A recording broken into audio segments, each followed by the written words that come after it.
이 모햇 과연 투자할 만한 가치가 있는 서비스인가요?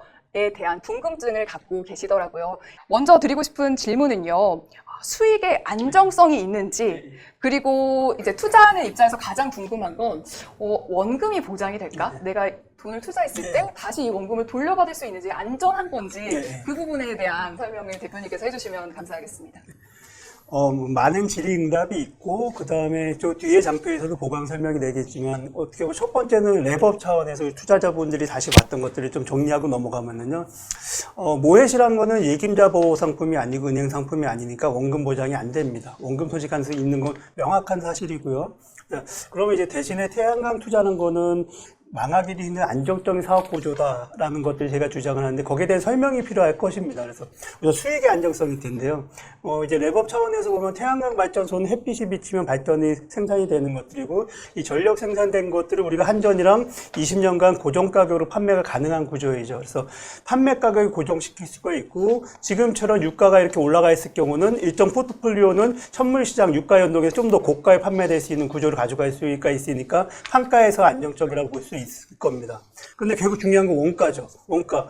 석유 가격 올라가고 환율 올라가고 이자 올라가는데 원가 올라가지 않을까. 근데 햇빛에 돈을 내지는 않잖아요. 그래서 햇빛이 연료비가 없고 이거에는 변동비가 없는 특성이 있습니다. 그러니까 매출 원가가 고정이 되죠. 자, 그러면 결국 마지막에 남는 거는 우리 많은 분들이 이제 뭐라 그럴까? 태양광 5회에서 많은 거. 그럼 태양광 모듈이 발전을 못하면 어떻게 돼? 태양광 모듈이 발전을 못하면 효율이 떨어지면은 거기에 대해서는 보증서가 제출이 됩니다. 25년간 출력을 보증하고 있고 거기에 대해서는 이 모듈을 납품하는 모듈 제조사가 보증을 하기 때문에 효율이 떨어지면 그렇게 맞게 교체 처리되든지 돈을 보상되는 체계가 됩니다. 이렇게 되니까 안정적일 텐데 결국 남는 건 무엇이냐면 결국 운영 관리를 잘해야 되는 것이에요. 운영 관리 잘해야 되는 것이고 거기에 대해서 저희 H에너지가 솔라원큐라는 플랫폼을 통해서 발전량을 보증을 하는 것들이죠. 그래서 설치부터 운영 관리를 저희 플랫폼을 담당하는 구조가 돼서 안정적인 것이 되는 것이고요. 마지막으로 요즘 태풍 오고 바람 불고 이렇게 될 때 혹시 그럴 수 있는 것이 아닌가? 그런 것에 대비해서 우리나라는 태양광 종합보험이라는 것이 있습니다. 마지막으로 딱 전문적으로만 말씀드리면 통상 경영학에서는 이렇게 얘기합니다. 안정성 PQC, 프라이스, 가격이 변동되는 거, 프라이스가 고정시킬 수 있겠죠. 다음 퀀터티, 수량이 생산을 제대로 할 수 있을 것인가 거기에 대한 보증보험으로 제출되고 발전량을 보증합니다. 그럼 코스트가 확 뛰는 것이 아니야. 코스트는 변동비 제로죠. 햇빛이 무료입니다. 자, 이렇게만 보시면 심플하게 보실 수 있대. 다시 한번 하지만 이거는 투자고 원금 손실이 가능한 것을 본질은 그건 바뀌지 않되 안정적인 투자다라고 볼 수 있겠고요. 그러다 보니 이제 결국 아까 말한 투자자 보호장치란 말씀이 원금을 보장하느냐, 원금 보장이 아닌데, 그럼 결국 이 말씀은 저걸 겁니다. 우리가 1년 만기, 3년 만기, 5년 만기가 됐을 때 내가 만기 이후에 내 원금을 받을 수 있는 것인가? 안정적인 구조라고 해도 이런 구조가 가능해야 되니까 거기에 대한 질문이라고 볼 수 있고요. 여기에 대해서 이 총회에서도 많은 논의와 설명이 됐었지만, 그리고 의사결정도 됐었죠. 보강장치가 됐었는데, 그 두 가지 본질로 설명을 드릴게요.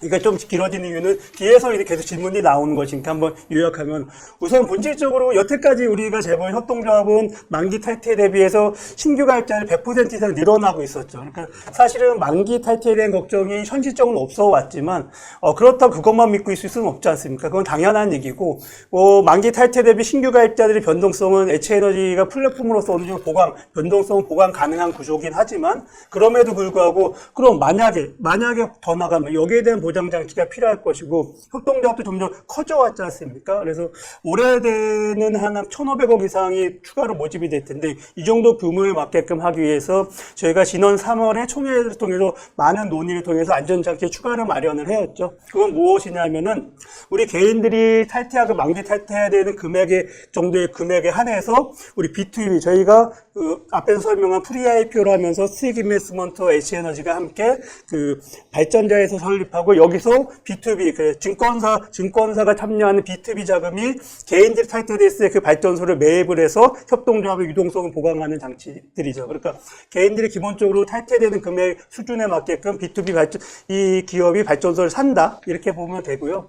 일단 3월에 총회에서 승인받은 거는 그렇다고 B2B 금융기관이 모든 걸 다 투자하게끔 되면 개인들이 투자할 여력과 기회가 안 생기니까 그래서 총회 승인받은 거는 대략 연에 500억에서 2,000억까지는 B2B 기관이 구매할 수 있는 이런 식의 체계를 가겠습니다. 이것이 안전장치입니다. 두 번째 안전장치이고요. 결국 세 번째 안전장치는 이제 이것이 된 이후에는 결국 저희가 길게 보면은 H에너지 입장에서는 우리 개인들이 들어오는 B2C라고 하는데 개인들이 들어오는 영역을 연에 한 1,500억 정도 규모로 유지하려고 합니다. 그 말은 계속 지속 빠르게 성장해 왔지만 올해 정도 규모를 계속 유지할 것이다. 그리고 나머지 규모는 B2B 금융기관이 참여하는 규모로 확대시켜 나가서 크게 보면은 7대 3의 규모를 유지할 겁니다. 이게 총회 때 말씀드린 것들인데요.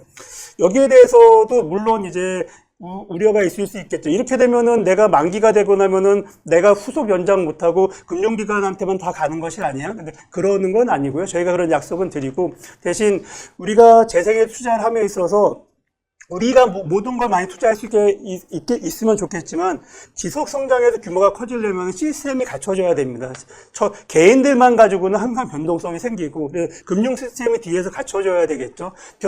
만기 탈퇴에 따른 양수로 할 수 있는 B2B 이제 기업이 필요하고 그거하고 별개로 직접 투자로 들어오는 B2B 자금들이 필요하고 이게 안정장치가 함께 들어가야지 우리 개인들이 발전 재생에너지 자산의 주인이 될 수 있는 시스템이 보다 안정적으로 생겨날 수 있는 길이라고 생각합니다.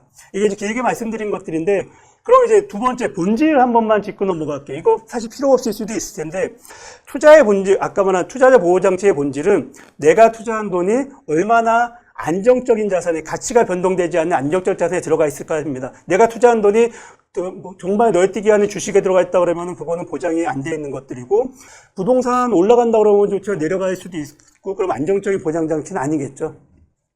우리 협동조합의 발전소 모든 자산은 투자금은 발전소에 들어가 있습니다. 이 발전소란 태양광 발전소 업체에서는 가장 안정적인 20년간 안정적인 수익을 제공해주는 장치이고요. 거기에 대해서 아까 말한 PQC 분석에서 말씀드렸지만 그 하방에서는 저희 플랫폼 H에너지가 설치부터 운영관리까지 발전량을 보증을 합니다. 저희도 보증서를 제출하고 보증을 하고 있기 때문에 협동조합은 안정적으로 수익을 지급하는 체계가 움직여 나갈 수가 있습니다.